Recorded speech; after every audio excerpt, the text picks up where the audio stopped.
Hello everyone, today I'm going to share you how to teach grade 1 English. အားလုံးပဲမင်္ဂလာပါရှင်ညီမကဒီဗီဒီယိုလေးထဲမှာ grade 1 English ကိုဘယ်လိုသင်ကြားရမလဲဆိုတာကိုအနည်းငယ်ပြပြပေးခြင်းပါတယ်ညီမရည်ရွယ်ချက်ကတော့ grade 1ကလေးတွေရှိတဲ့မေမေတို့အတွက်ရယ်နောက်ပြီးတော့အခုမှစတင်မဲ့ဆရာမတွေအတွက်ရယ်ရည်ရွယ်ပြီးတော့ဒီဗီဒီယိုလေးကိုဖန်တီးထားခြင်းဖြစ်ပါတယ်စာသင်ရင်းနဲ့မှာကလေးတွေကို English လိုအနည်းငယ်ထည့်ပြီးတော့ပြောပေးခြင်းရလဲကလေးတွေအတွက်ပို့ပြီးတော့မှအကျိုးရှိစေပါတယ် There are 8 unique in grade 1 English textbook. English grade 1 English textbook ထဲမှာ unit အနေနဲ့10ခုပါဝင်မှာဖြစ်ပါတယ် Unit 1 My friends. Unit 2 Things around us. Unit 3 Colors. Unit 4 Parts of the body. Unit 5 Food and drink. Unit 6 Fruits. Unit 7 English for our class. Unit 8 My family. So let's get started our lesson. Unit 1 My friends. အဲ့ဒီအချိန်မှာခေါင်းစဉ်လေးကို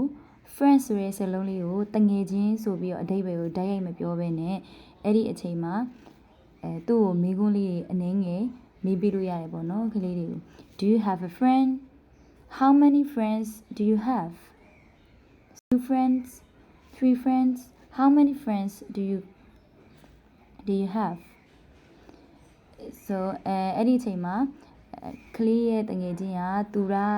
လို့ဖြစ်နေခဲ့မယ်ဆိုရင်သူရ is your friend ကလေးတွေရဲ့တငယ်ချင်းနာမည်လေးတွေနဲ့ချိတ်ဆက်ပြီးတော့ friend ဆိုတဲ့စကားလုံးလေးကိုသင်ကြားပေးလို့ရပါတယ် Lesson 1 ABC song Listen and sing အဲ့ဒီချိန်မှာလည်းကလေးတွေကို listen နားထောင်ရမယ် sing သချင်းဆိုရမယ်အဲ့လိုပုံစံမျိုးမပြောဘဲနဲ့ listen လို့ပြောလိုက်ပြီဆိုတာနဲ့ကိုယ့်ရဲ့လက်ကလေးနဲ့နားလေးကိုလက်ညှိုးလေးထိုးပြလိုက်တာနားလေးကိုထိုးပြလိုက်တာနောက်ပြီးတော့ sing ဆိုရင်သချင်းဆိုတဲ့ပုံစံမျိုးလေးလုပ်ပေးလိုက်တာအဲ့လိုမျိုးလေးကပို့ပြီးတော့ကလေးတွေကိုမှတ်မိစေပါတယ် Listen and sing First listen A B C D E F G H I J K L M N O P Q R S T U V W X Y and Z Now I know my ABCs Everybody sing with me โอเคပါကလေးတွေကိုထက်ခါဆိုခိုင်းလို့ရပါတယ်နောက်ပြီးသွားရင်ကလေးလေးတွေကိုတလုံးချင်းစီလက်လေးတွေထောက်ပြီးတော့ဆိုရမှာပေါ့နော်တချို့ကလေးတွေကကြတော့ပါဇက်ကသာဆိုတယ်နှုတ်ကဆိုပြီးတော့လက်လေးနဲ့ထောက်တဲ့ခါကျရင်ကိုဆိုတဲ့letter လေးနဲ့သူတို့ထောက်တဲ့ကလေးတွေထောက်တဲ့letter လေးနဲ့လွဲနေတတ်တယ်ပေါ့နော်အဲကြောင့်လက်လေးနဲ့တည်တည်ချာထောက်ပြီးတော့ဆိုတတ်အောင်လေ့ကျင့်ပေးရမှာဖြစ်ပါတယ်အဲ့ဒီချိန်မှာမိကုန်းလေးမေးလို့ရပါတယ် Now do you know ABCs